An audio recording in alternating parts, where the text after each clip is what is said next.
Ada juga yang menyatakan betapa bodohnya Nasdem menempatkan calon presiden yang tidak populer, karena dianggap bahwasanya membawa pikiran-pikiran yang bertentangan dengan komitmen kebangsaan. Beraneka ragam tambahkan begitu.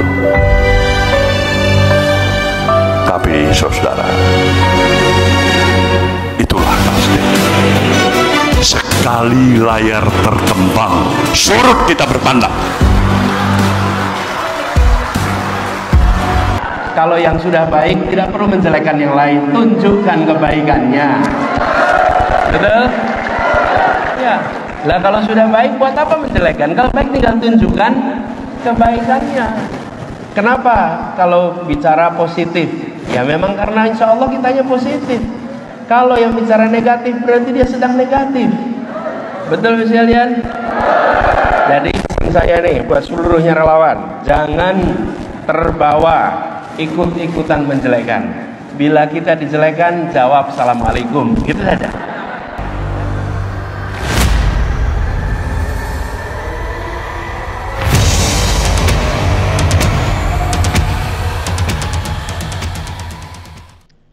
Assalamualaikum warahmatullahi wabarakatuh. Teman-teman, jumpa kembali dengan Enjoy Channel, channel yang membahas berita teraktual, terhangat dan sedang menjadi perbincangan publik. Sahabat Enjoy Channel, kali ini yang akan kita bahas masih mengenai Pak Anies Baswedan, di mana Pak Anies ini salah satu tokoh yang diunggulkan untuk maju di Pilpres 2024. Dan hari ini teman-teman, Pak Anies sudah mengantongi tiket untuk maju di Pilpres 2024 dengan didukung Partai Nasdem, Demokrat, dan PKS. Artinya 20% presidensial threshold sudah dilampaui oleh Pak Anies Baswedan.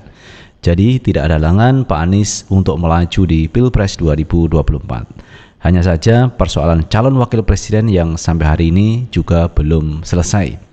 Masih ada musyawarah, masih ada diskusi siapa yang akan mendampingi Anies dan bisa menang di Pilpres 2024. Tentunya sosok cawapres harus punya elektoral, elektabilitas, dan mampu meraup suara untuk bisa menang di 2024.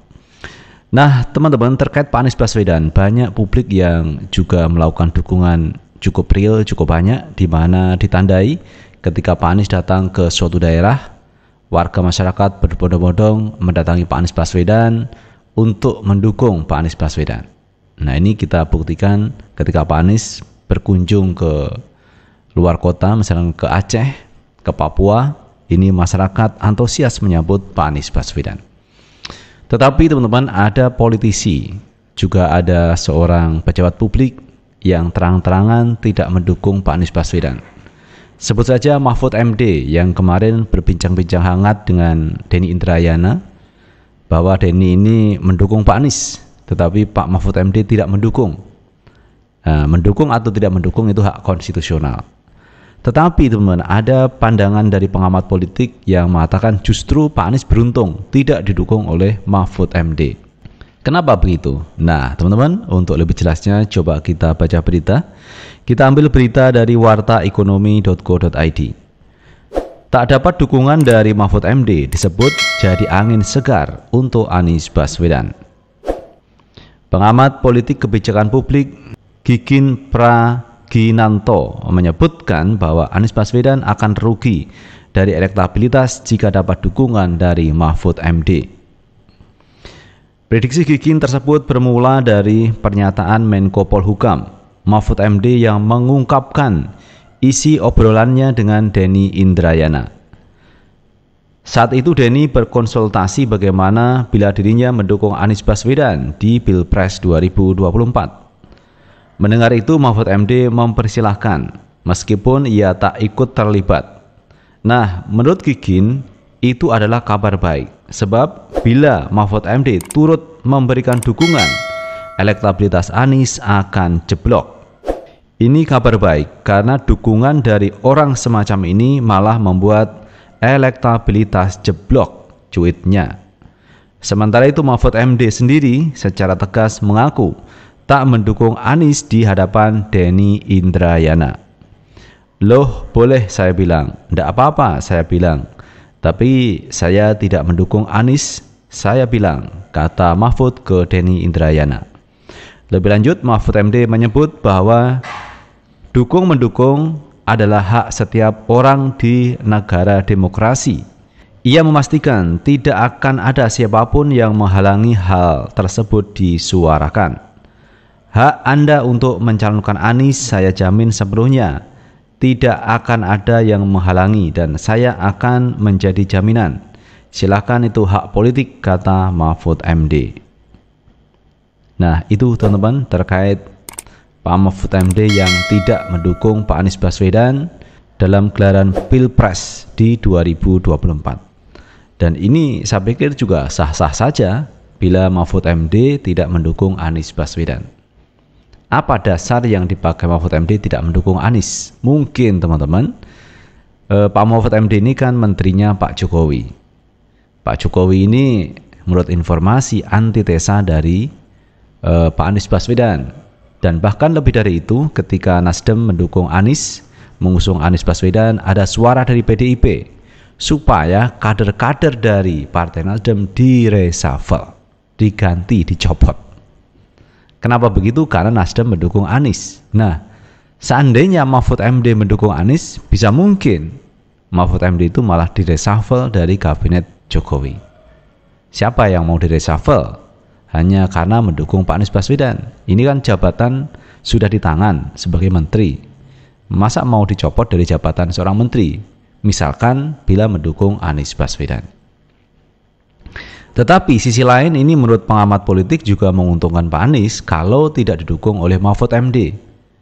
Kenapa begitu? Karena Mahfud MD adalah bagian dari pemerintahan Jokowi yang sekali lagi informasinya Anies itu katanya antitesa dari Presiden Jokowi. Jadi cukup jelas teman-teman, garis batasnya cukup jelas siapa yang mendukung Pak Anies, siapa yang tidak mendukung Pak Anies Baswedan untuk maju di 2024. Jadi kalau misalkan Mahfud MD tidak mendukung Anies Baswedan, kata pengamat ini malah menguntungkan Pak Anies Baswedan. Katanya kalau Mahfud MD mendukung Pak Anies, maka elektabilitas Anies Baswedan akan jeblok. Nah, ini kan juga gawat teman-teman. Kalau misalkan Mahfud MD mendukung Pak Anies, malah jeblok suara dari Pak Anies Baswedan. Lagi pula teman-teman, dukungan untuk Anies Baswedan ini cukup luar biasa. Banyak publik, banyak tokoh publik juga lebih memilih Anies Baswedan untuk maju di 2024. Apalagi pengusung Anies Baswedan cukup kuat. Ada Partai Nasdem, ada PKS, ada Demokrat. Nasdem, Demokrat, PKS cukup kuat teman-teman. Bahkan kalau kita lihat gabungan tiga partai politik ini mampu head to head melawan PDIP. PDIP akan kalah teman-teman kalau dilihat dari elektoral, dari suara dari tiga partai tersebut. Kalau kita lihat PDIP hanya 19%.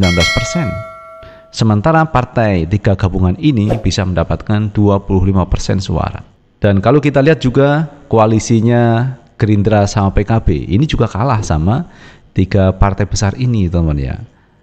Kemudian kalau kita bandingkan dengan KIB juga akan kalah dengan tiga kekuatan Partai Demokrat, Nasdem, dan PKS. Oleh karena itu teman-teman ya, banyak pengamat kalau misalkan Mahfud MD tidak mendukung Anies, malah Anies Baswedan mendapatkan peluang yang cukup bagus dan bisa memungkinkan untuk menang di Pilpres 2024. Itu Anies Baswedan. Dan kemarin kita juga melihat teman-teman, ada kebersamaan, ada chemistry antara Anies dan AHY. Kemarin ada konser Dewa 19 di Jakarta International Stadium pada tanggal 4 Februari 2023, di mana Pak Anies dan AHY ini bersama-sama ke JIS dan melihat konsernya Ahmad Dhani. Dan terlihat teman-teman ada keakraban, ada chemistry yang luar biasa antara AHY dan Pak Anies Baswedan, sehingga publik menilai bahwa AHY cocok mendampingi Anies Baswedan untuk di Pilpres 2024. Karena bagaimanapun juga namanya presiden dan wakil presiden itu adalah duit tunggal, dua menjadi satu. Nah, kalau dua menjadi satu artinya dua-duanya harus seiring sejalan, punya visi misi yang sama untuk di 2024. Kalau kita lihat kemarin apa yang pernah disampaikan pihak PKS bahwa PKS sudah legowo terkait calon wakil presiden. Legowonya seperti apa kita kurang tahu, tetapi yang pasti banyak publik menilai bahwa semua harus legowo, dipilih atau tidak dipilih oleh Pak Anies Baswedan menjadi calon wakil presiden. Karena kemarin PKS mengusulkan Aher, sementara Demokrat mengusulkan Agus Harimurti Yudhoyono. Nah, kalau semua sudah pasrah, semua sudah legowo, maka akan mudah teman-teman Pak Anies Baswedan memilih calon wakil presiden. Nah, ini teman-teman peluang yang cukup bagus dari Anies Baswedan untuk menuju kemenangan di Pilpres 2024. Itu sahabat Enjoy Channel yang bisa kita bahas, dan terima kasih sudah menonton. Jangan lupa tetap like, subscribe, share, dan komen di channel ini agar kita bisa membangun channel ini menjadi lebih baik lagi. Sukses selalu. Assalamualaikum warahmatullahi wabarakatuh.